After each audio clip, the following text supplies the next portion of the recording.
Up everyone, so I got a new project to mess around with. I picked up this Injora scx24 rock crawler bouncer chassis, all aluminum, and it's a pretty interesting looking little thing. And it comes with all this hardware, all these great, look like well-made aluminum parts, but zero instructions. So I took some screenshots from what it looked like assembled from the picture from where I bought it off of eBay, which it took about a month to get here. And I think it's just time to change this deadbolt up. Though I've already got these big old mudslinger tires that I picked up earlier, and that's for this build. I'm going to be putting some aluminum rims, but I'll have to get those at a later date. I've picked up some aluminum shocks. And I've got the aluminum axle housings front and back. I'm going to put them on at a later date too. I'm probably just going to put the shocks and the chassis on during this video. So I'm going to disassemble the scx24. That's the first thing I got to do. And then we're going to go from there. So we are disassembled, and we have this down to the pretty raw forms. Just the 4 links, the differentials, axles, and this little center carrier there. It holds everything on with the transmission. So we're going to use the frame rail. If you look, these are kind of beveled on one end that allows that silver to shine through, and they are not on the other. So that would be the outer facing rail. And these holes from at least my test fitting line up with the stock holes. Get those laid onto the side. And you have to be patient with me on this process. Because I said there's no instructions, and we're just kind of winging it. Now with the screws, I tried to match them up with the stock screws as much as possible as far as the links go. But they do provide all new hardware. So if you're wanting to use that, or you can still use your stock hardware too. Which I'd also thought about, because I thought the black button head caps might actually look better in the long run, but I'm sure this thing will be apart more than once if I change my mind. Yeah, there's one side on. Then you've got to get your links back on. Let me push this drive shaft back in. And you get your link lined up in that hole. I can send that through. There we go.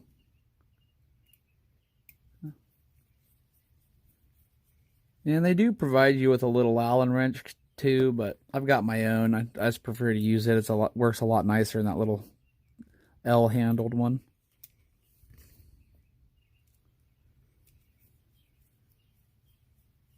Okay, so now we have one of the side plates on. Now I'm going to go ahead and put the other side plate on. I figure this is the best place to start from, because then this platform is going to end up laying across, and this will be for your battery strap in the front. And there are different length little beams that will go across and line up with those holes. But I need to do some test fitting and find out exactly where fits where first. So I'm going to throw that other rail on the other side, and we'll go from there. So I've laid the platform in there, and you're going to want to line up with this back bottom corner and use another one of the button head screws they've provided. Getting this stuff to line up is a little bit tricky because you're messing with small stuff. And remember, all the stuff that you do go from metal to metal. Make sure you put a little bit of Loctite on there so it doesn't wiggle loose on you.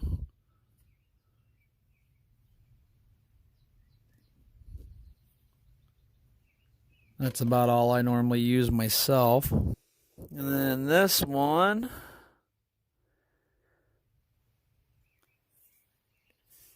should only mount a couple places. So I'm going to this corner, bottom corner here.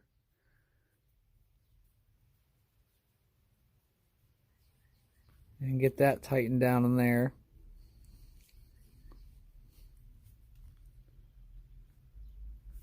All right. So I'm going to throw the other screws on the other side of the platform, and we'll move on to the next step.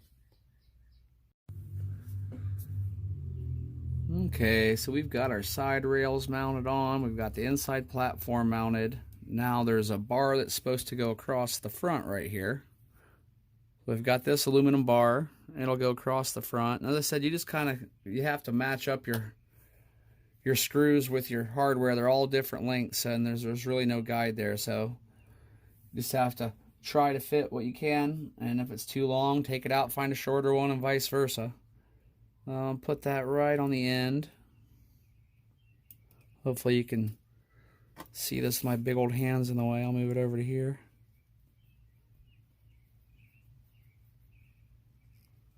We got that side tightened in. And then put a little thread lock on this one.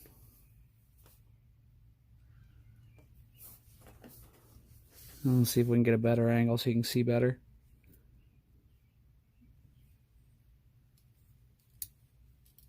There we go.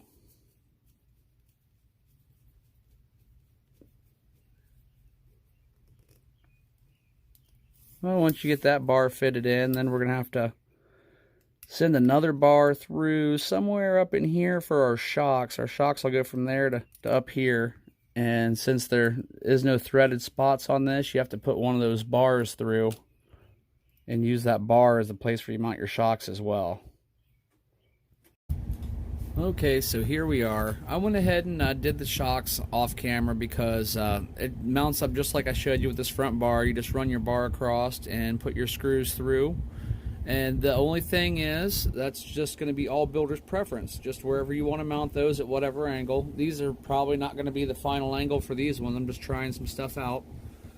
What it does include, I don't know if you can see them in there, but there are little tiny brass bushings. It includes 4 of those in the kit, and that's going to help stand off your shocks from the chassis a little bit.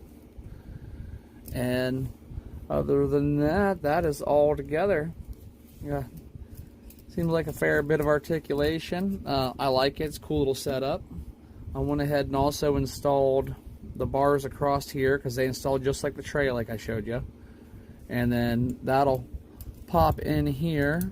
But before we do that, it's going to be pretty important to mount our electronics in there. So I'm going to have to peel this AE6 unit off and get it mounted on some double-sided tape right here.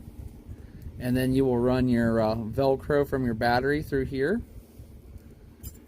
And then that'll bolt on the top. So I'm going to go ahead and do all of that. And the only other little builder's note I want to give you before I put that together is you're probably going to run across some spots where the screws that they provide you are just a little bit too long, and when you have them ran in all the way, they're still not tight. So all I did for that, because they are not a hardened metal, you can just take a pair of clippers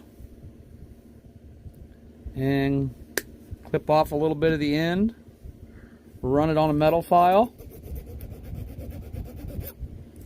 and good to go. It'll draw right in there. I did it to about 8 of them, and I didn't have any problems with any of them. So if you need to shorten any of the provided hardware, that's the best way I found to do it. Well, let me get that all mounted up, and then we'll take a look at it with everything in place. Okay, all done, all hooked up. Wheels are back on. One more little builder's note. When you put your battery in, if you want to use this Velcro strap, it is easier to install the strap before you put the battery tray in. If you forget to do that, don't sweat. You can just take out the front 2 screws, pull the tray up, and then put your Velcro back in. Not a big deal. Remember to put the roof on last. But this is pretty cool, guys. Look at this thing. Alright, so this thing's pretty cool. Let's just give it a quick test. I'd put a little battery, or a 5,000 milliamp, not a little battery under there to try to hold that still. Maybe we can crawl over that. The new chassis crawling over the old body.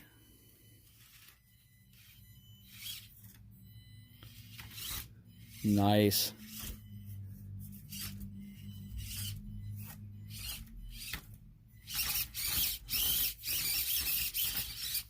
Oh.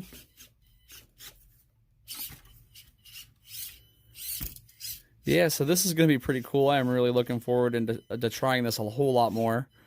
But so this is the build and how you assemble this Injora chassis in case you're wanting to build one. I think it's a winner.